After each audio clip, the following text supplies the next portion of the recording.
तो दोस्तों स्वागत है आप सभी का everything is stock market channel पर। दोस्तों एक नया आईपीओ काइनेंस टेक्नोलॉजी आईपीओ जो कि अभी 2 दिन पहले चर्चा में नहीं था, लेकिन कल शाम से और आज पूरे दिन भर चर्चा में रहा है क्योंकि इसकी जीएमपी लगातार अब बढ़ गई है। तो हम इस वीडियो में काइनेंस आईपीओ के बारे में बात करने वाले हैं, कंपनी क्या काम करती है, पूरा रिव्यू इसमें वीडियो में करने वाले हैं और कल हमको इसमें अप्लाई करना चाहिए कि नहीं करना चाहिए वो भी लास्ट में मैं आपको बता दे रहा हूँ। और इसकी जीएमपी वगैरह क्या चल रही है और इसके कौन कौन से कॉम्पिटिटर मार्केट में हैं, सारी की सारी चीज़ें इस वीडियो में हम कवर करने वाले हैं। तो वीडियो में लास्ट तक बने रहिए। दोस्तों काइनेंस टेक्नोलॉजी आईपीओ जो मेन कंपनी है वो इलेक्ट्रॉनिक्स के पार्ट्स मैन्युफैक्चरिंग करती है। जैसा कि यहाँ पर दिख रहा होगा 2008 से इन कॉरपोरेटेड कंपनी है ये 2008 में, और end to end load solution enable electronic manufacturing company है। ये इलेक्ट्रॉनिक्स के जो पार्ट्स रहते हैं वो ये कंपनी मैन्युफैक्चरिंग करती है और अपने पार्ट्स को ऑटोमोबाइल इंडस्ट्रीज़ में ऑटोमोबाइल इंडस्ट्री जो कि गाड़ी वगैरह बनाती है वहाँ सप्लाई करती है, और इंडस्ट्रियल काम में भी इसके इलेक्ट्रॉनिक्स पार्ट्स काम में आते हैं। रेलवे में जो सिग्नल्स होते हैं उनमें भी इलेक्ट्रॉनिक पार्ट्स जो लगते हैं वो ये कंपनी सप्लाई करती है। एरोस्पेस और डिफेंस के सेक्टर में भी ये कंपनी अपने इलेक्ट्रॉनिक पार्ट्स सप्लाई करती है। मेडिकल डिवाइसेस भी बनाती है और आईटी कंपनियों को भी इलेक्ट्रॉनिक पार्ट्स सप्लाई करती है और उन इलेक्ट्रॉनिक्स पार्ट्स की ये सर्विस भी देती है। यानी इनसे जो एक बार इलेक्ट्रॉनिक पार्ट्स खरीद लेता है उसको बाद में ये सर्विस भी प्रोवाइड करवाती हैं। तो ये सारा आपको पता चल गया होगा कि कंपनी काम क्या करती है। कंपनी मैन्युफैक्चरिंग करती है इलेक्ट्रॉनिक्स पार्ट्स को और उनकी सर्विस भी देती है अदर कंपनियों को। तो मतलब कुछ कंपनियों के काम इनके भरोसे ही चलते हैं। तो कंपनी काफ़ी अच्छी है और अब इसके बारे में आगे और बात कर लेते हैं। कंपनी की टोटल 8 यहाँ पर दिख रहा होगा मैन्युफैक्चरिंग फैकल्टी है अक्रॉस इंडिया। इंडिया में कर्नाटका, हरियाणा, हिमाचल प्रदेश, तमिलनाडु और उत्तराखंड में। अभी लगभग कंपनी के पास 2200 करोड़ का ऑर्डर पेंडिंग पड़ा हुआ है, मतलब 2200 करोड़ के ऑर्डर इनके ऑर्डर बुक में पड़ा हुआ है। तो ये भी एक पॉजिटिव बात है। इंडिया और इंडिया के बाहर भी ये कंपनी काम करती है। यहाँ पर आपको दिख रहा होगा कि 30 जून 2022, अगले पेज में हम देख लेते हैं, 30 जून 2022 तक इनके 229 कस्टमर थे 21 कंट्री को मिलाकर। 21 कंट्रियों में बाहर की कंट्रियां हैं और इंडिया भी उसमें शामिल है। मतलब इंडिया के अलावा ये 20 कंट्रियों में और अपना माल सप्लाई करते हैं। तो ये काफ़ी अच्छी बात है। अब इनके जो कॉम्पिटिटर हैं उसमें मेन कॉम्पिटिटर है सिरमा एसजीएस करके हैं एक, एसजीएस, और डिक्सन टेक्नोलॉजी जिसका अभी शेयर 20,000 गया था, उसके बाद स्प्लिट होके 3-4 हज़ार रुपये पे आया था। टेक्नोलॉजी वो इनके पीयर कॉम्पिटिटर है। और अंबर इंटरप्राइजेज भी आपने सुना होगा जो एसी सप्लाई करती है और उनकी सर्विस भी करती है। ये पीयर कॉम्पिटिटर हैं इनके। वैसे तो डिफेंस वगैरह में और भी सारी कंपनियां हैं वो भी इनकी कॉम्पिटिटर है, लेकिन मेन पीयर्स कॉम्पिटिटर ये 3 हैं।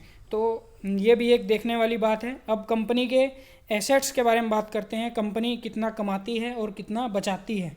तो यहाँ पर प्रॉफिट आफ्टर टैक्स 30 मार्च 2020 का यहाँ पर आपको दिख रहा है 9.36 करोड़। इसके बाद 31 मार्च में थोड़ा सा बढ़ा और 31 मार्च 2022 को ये बढ़ के 5 गुना 4.5 गुना, लगभग 5 गुना हो गया। जिसमें से आप देखेंगे कि यहाँ पर नेट वर्थ भी इसकी काफ़ी बढ़ी है। ये देखने से कोई मतलब नहीं है क्योंकि ये 2-3 महीने का डाटा है तो इसको छोड़ देते हैं। और इनकी जो कर्जा है वो भी लगातार बढ़ा है। यहाँ पर आप देखेंगे कि इसका कर्जा 143 करोड़ का था 20 मार्च को, और 2020 मार्च में, जो कि 21 को 140 हो गया और बढ़ के 2022 मार्च में 170 हो गया और 2022 जून को 186 के लगभग हो गया।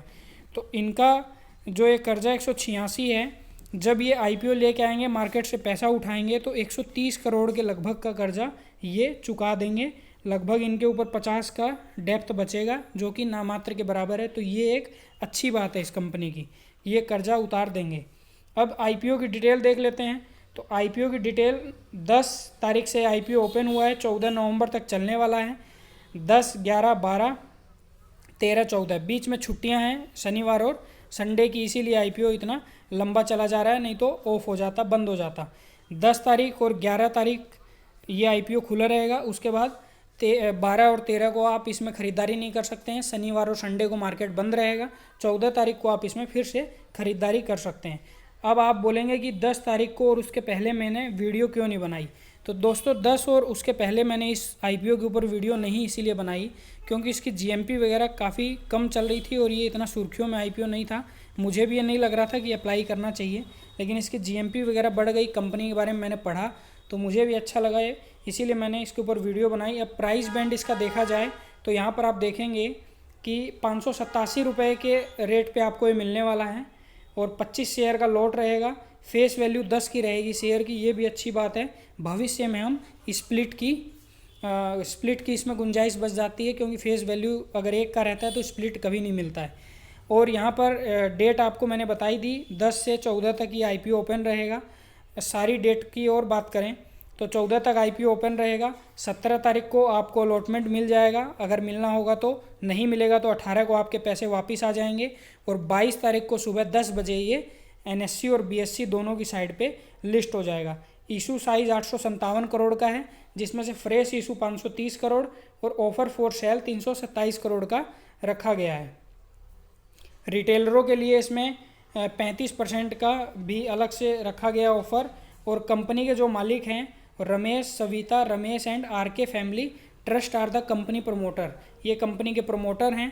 यहाँ पर आप कम से कम 14,675 रुपये का माल खरीद सकते हैं। 25 शेयर आएंगे, जिसमें शेयर होल्डिंग पैटर्न में अभी प्रमोटर की हिस्सेदारी 80% के लगभग है, जो कि घट के 67% की रह जाएगी। अब हम ये पहले और दूसरे दिन कितना आईपीओ बिका उसकी बात कर लेते हैं। तो दूसरे दिन का ये डाटा है, क्यूआई ने 2.4 टाइम दूसरे दिन खरीदारी की और एनआईआई इसमें कुछ खास इंटरेस्टेड नहीं है। रिटेल वाले 0.43 गुना इसमें ख़रीदारी किए हैं और वहीं एम्प्लॉई 3.20 इसमें गुना सब्सक्राइब किए हैं। क्योंकि अभी बहुत सारे आईपीओ और भी आ रहे हैं। बीकाजी के आईपीओ में पैसे लगे हुए हैं, किसी के डीसीएक्स में लगे हुए हैं और एक केमिकल आर्केन केमिकल का भी आईपीओ आया था, तो बहुत से लोगों के पैसे भी लगे हुए हैं। तो इधर उधर पैसे बढ़ जाते हैं तो अप्लाई भी नहीं होते हैं, इसीलिए रिटेल इन्वेस्टर इसमें कम आए हुए हैं। अब दोनों दिन की सब्सक्राइबर की बात करें तो 0.23 गुना फर्स्ट दिन सब्सक्राइब हुआ और 1.04 दूसरे दिन सब्सक्राइब हुआ। अब इसकी जीएमपी की बात कर लेते हैं। तो दोस्तों सबसे मेन रीज़न है जीएमपी ही इसकी। देखिए इसकी पहले 10 ये आईपीओ जब ओपन हो रहा था उसके पहले इसकी जीएमपी 10 और 11 की चल रही थी। शेयर लॉट था 25, तो आपको लिस्टिंग गेन मिलता, आप लिस्टिंग गेन के लिए जाते तो 250 रुपये मिलता। और अगर मार्केट में कोई निगेटिव न्यूज़ आती तो ये 250 भी निगेटिव हो जाता। लेकिन अभी इसकी जो एकदम जीएमपी बढ़ गई है और 75 की जीएमपी चल रही है, यानी 25 का शेयर लॉट है। तो आज के हिसाब से इसमें लिस्टिंग गेन की बात करें तो लगभग 1875 रुपये यानी 2000 रुपये के आसपास लिस्टिंग गेन मिलने के चांस हैं। तो कंपनी काफ़ी अच्छी है, कंपनी काम भी अच्छे सेगमेंट में करती है, इंडिया और इंडिया के बाहर सप्लाई करती है और ख़ुद कंपनी मैन्युफैक्चरिंग कर रही है हर चीज़ को, तो ये भी अच्छी बात है। कंपनी डेफ्ट फ्री भी हो जाएगी लगभग, तो लॉन्ग टर्म में भी आप इसके ऊपर विचार कर सकते हैं। फ़िलहाल कल तो इसका लास्ट डेट है नहीं, 14 तारीख इसकी लास्ट डेट है।